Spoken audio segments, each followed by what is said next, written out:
Okay, so we have our gesso here, as well as a couple basic artist's paintbrushes, a bigger one and a slightly smaller one. And essentially what we're going to do is we're going to take the gesso, which is basically a chalky, hold on.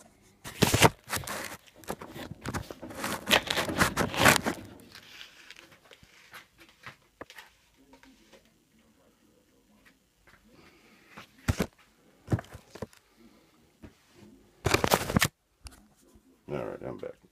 The lid was hard to get off. Anyway, it was a chalky liquid in this case because it's gesso. My neighbor Dean always called it gesso paint, but it's gesso is also a form that you can cast, and often your Gold Guild picture frames and things like that were all cast gesso or cast into a mold. Anyway, what we do at this point is I'm going to take the bigger brush first and start in some of the bigger spots, get my refine to where I'm ready to hit the small spots without the fear of dabbing anything I shouldn't, which is always the big concern. You want to make sure that you are just, show you here, touching what you should be touching and nothing more. So there's that little chunk there missing. Let's see, we're just going to go in, we're just going to do this. That shrinks and it ends up,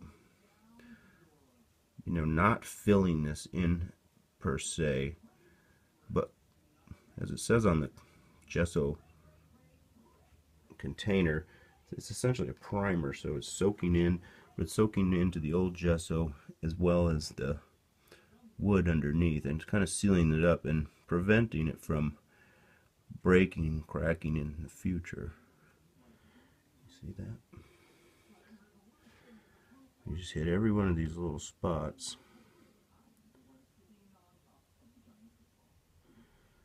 And of course, they're very easy to see when you do go back and touch them up with paint, but very necessary aspect of fixing anything that's gessoed.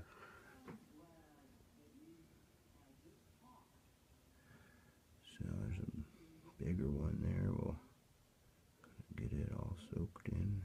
Again, do not hit any more of the gold than you absolutely have to, because hiding the repair in the end is the trick, and you make it much easier for yourself if you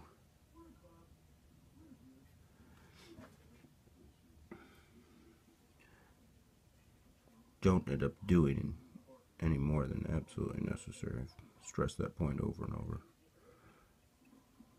Believe me, this is enough work as it is. You don't want to do any more.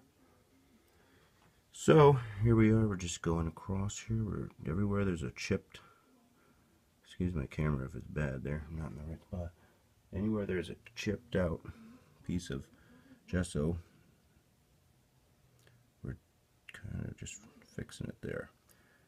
Now I mentioned earlier, this does not really fill it. Now you can go back over and over and over with it and maybe fill it, but if you have to get these spots filled back to where you don't see them at all, then there's other things you have to do, and we'll do some of that too.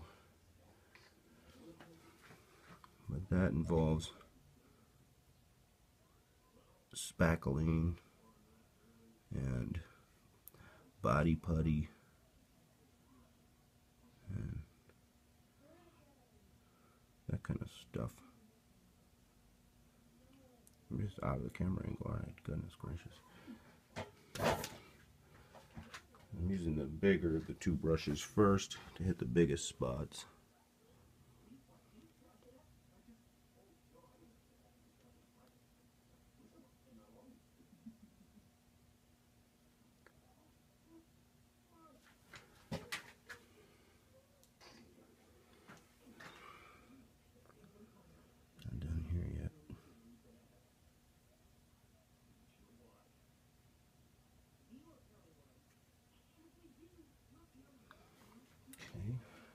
there's a huge spot here.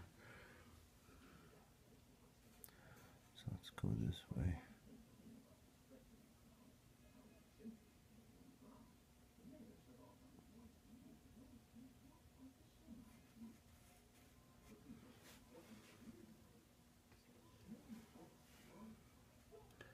See all that wood there we have to cover?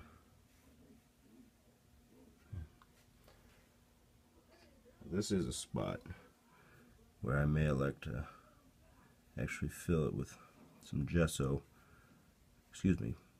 On top of the gesso, fill it with some spackling to try to bring it up just a little bit. But keep in mind, that when you're spackling, you have to then sand, which means you're going to have sandpaper going next to the old gold, and you do not want to touch it there. It'll certainly cause more damage. So, as I've stressed from the start here, you don't want to do any more than necessary. Now the camera's going to certainly catch me being guilty of doing that at some point. It's usually always by accident, but done this long enough at this point to know it pays to go slow and steady.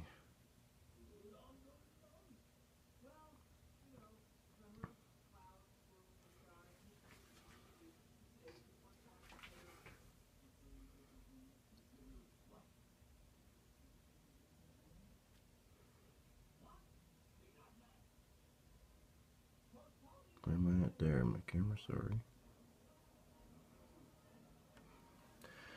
Alright, see how that goes? That's all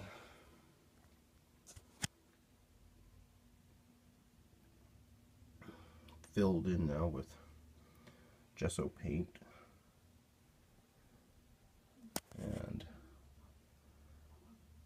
just dirty down there. You know what I will do? See this? This little guy's either gotten ground by drug along a floor or something like that, face down. Terrible to think that that may have happened to this, but which is most likely actually. Otherwise, that's classic dog gnawing too, which you'll see plenty of antiques with gnawed off finials by dogs. So it's pretty rough. I'm going to probably have to actually sand around on that a little bit. Some light sandpaper, get all that fuzzy stuff. I don't know if I can get it in focus for you or not now, but maybe into the different light. Yeah, see, it's kind of, the tip of it's even messed up. So if it was not as bad, I might be tempted to touch it up with some gesso, even though that clearly was not gessoed originally, just paint on wood. But again, as a primer, gesso is pretty good. Okay, so there's also little touch-ups that need to happen right along here. I'll show you with my paintbrush. And that, you can see, is pretty much trashed the whole way, that strip. There's one little section where it's not gone. But that white is what you're seeing the gesso underneath of it. You should not see. So, just like I went into each one of these little guys and painted them in, the next thing I'm going to have to do is run along that whole line with the finer brush and touch that up now. This is nice and fine painting here, so I'm going to come this direction this time, that way. Ooh, this is just so fine.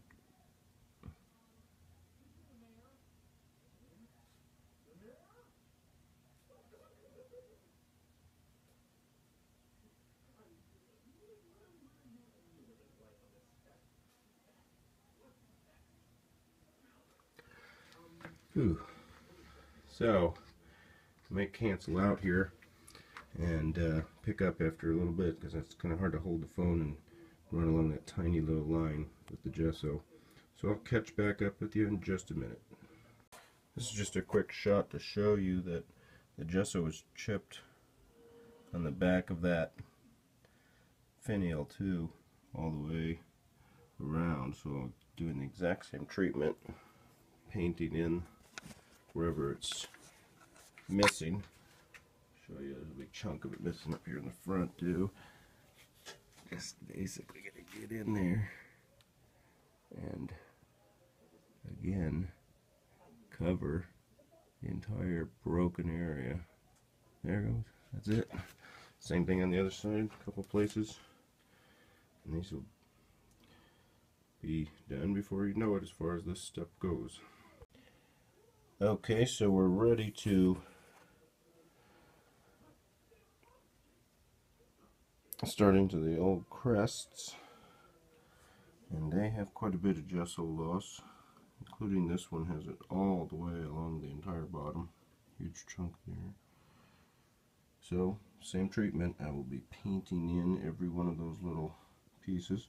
But before I do, I just wanted to show you, these nails are still in here, and we'll never be able to put this back in with those nails. Although now that I think about it, sometimes I am successful in doing that. And so if your nail holes line up with your old nails and they're not bent or anything, you're pretty confident in the direction they run, there's nothing wrong with just pushing them all back together.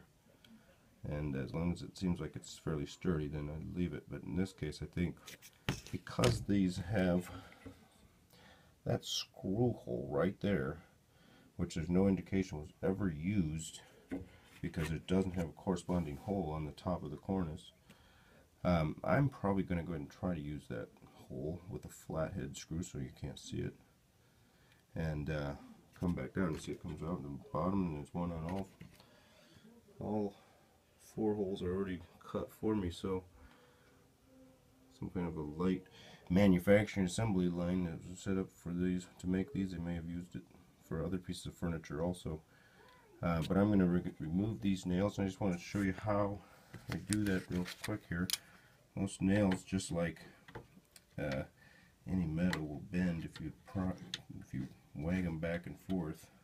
Let me get on the camera. I'm just terrible at that. Go back and forth with it, like see if I can hold the camera and get a good back and forth motion going here. But that one person is not easy. I really need to hold it with hold the piece with my hand and the pliers with my other hand, so it's not going to allow me to use the phone. Let me try something here.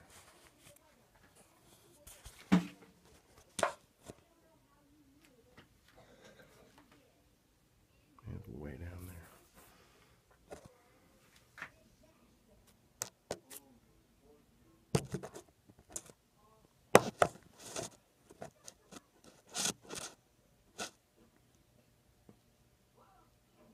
there. Now I just grab that. Now the key is that you don't want anything sticking down when you're done, because again that'll compete. That one did. I just left that little chunk down. Ah, that one did too, for goodness sake. Well, with any luck, those go back in the original holes that are there, and then I'll just run the screw down here, like I said, to actually fasten these on. The screw will be much gentler than hammering, which I wouldn't do either at this point. A pneumatic nail gun is far gentler than just banging away with a hammer on anything anymore. Okay, so here we are.